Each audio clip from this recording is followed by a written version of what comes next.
Hi guys, my name is Deepak, and in the series of videos, we're going to discuss an important element in our lives: money.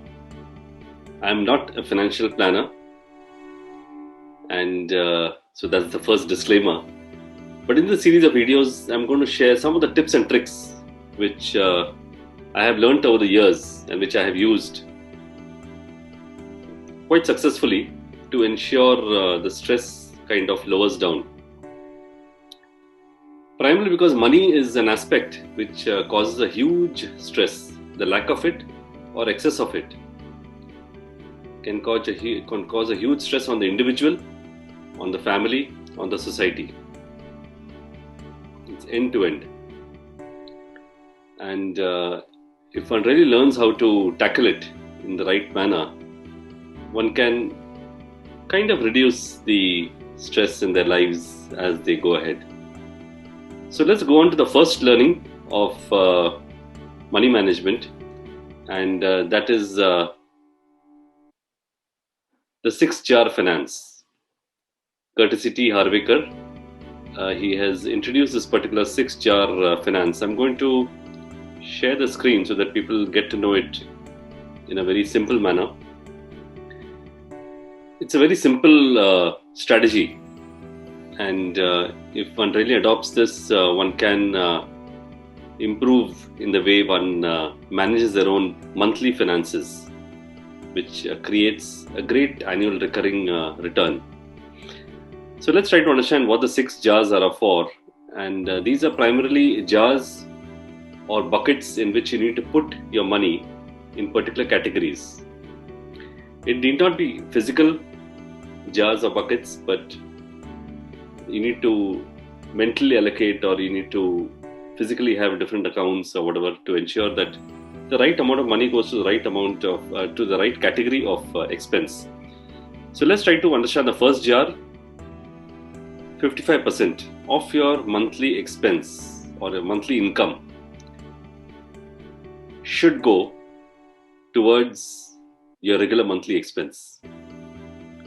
So that's about it. 55% should go to your regular monthly expense, which includes rent, food, children's education, clothes, everything. Whatever you're doing in your regular monthly expense has to be met by just 55% of your income. So this is the first shocker which comes, which is why a lot of people in the West don't end up saving any money, because they don't have this particular clause of spending less than you earn. They in fact spend more than you earn. So the first trick is to spend just a little above half of what you earn in a month.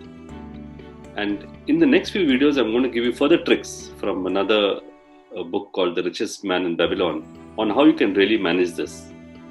It's more of a mental game, but it can be managed. The second jar, which is close to 10%, is education and self-improvement. Extremely important. The most important asset in your life is you yourself. And if you're not able to educate yourself or improve yourself in some manner,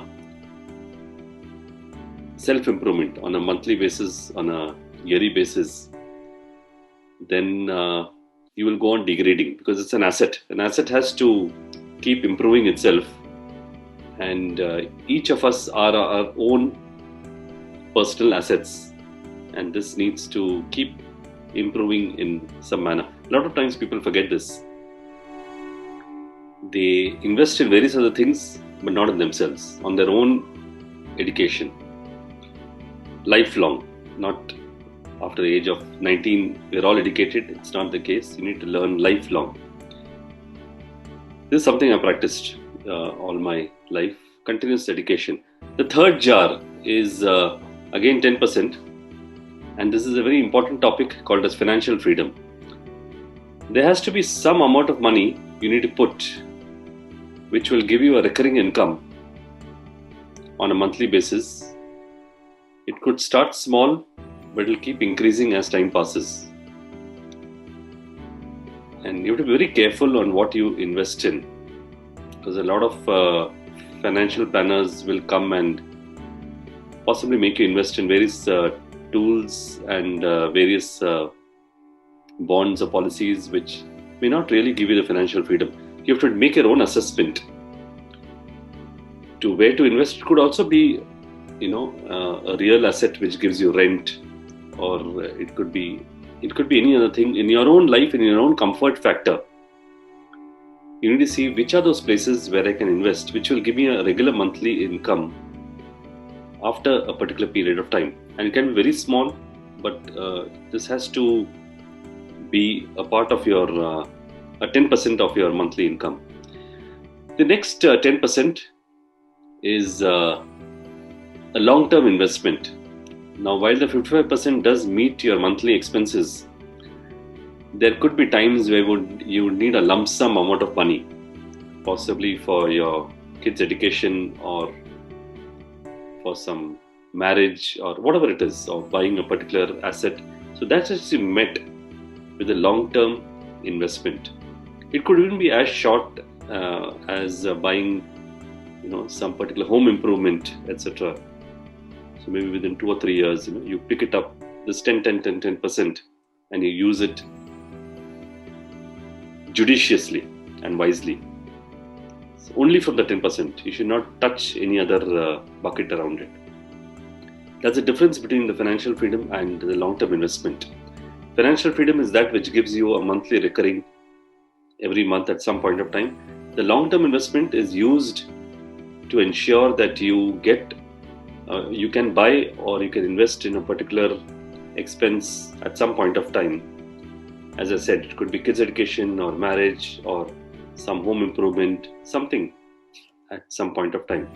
The fourth jar, and it can change from 5 to 10%, it is give or charity. It's extremely important that we give, however less it is, a small portion of our income to any particular charity organization that you feel good about.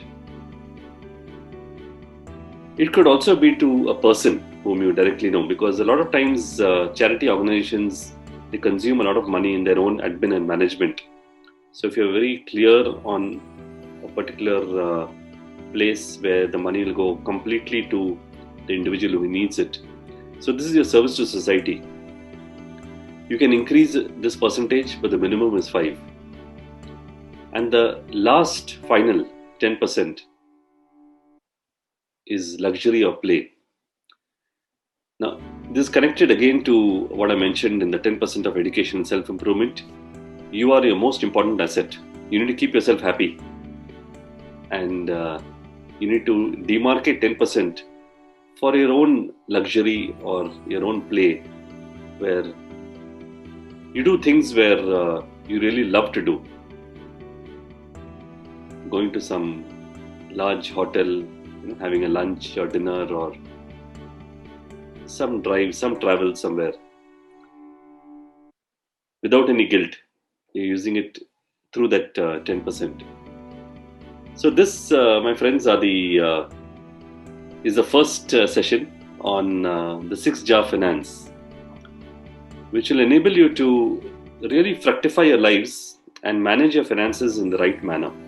If you begin with this, even somewhere, if you begin with this, you will begin a process of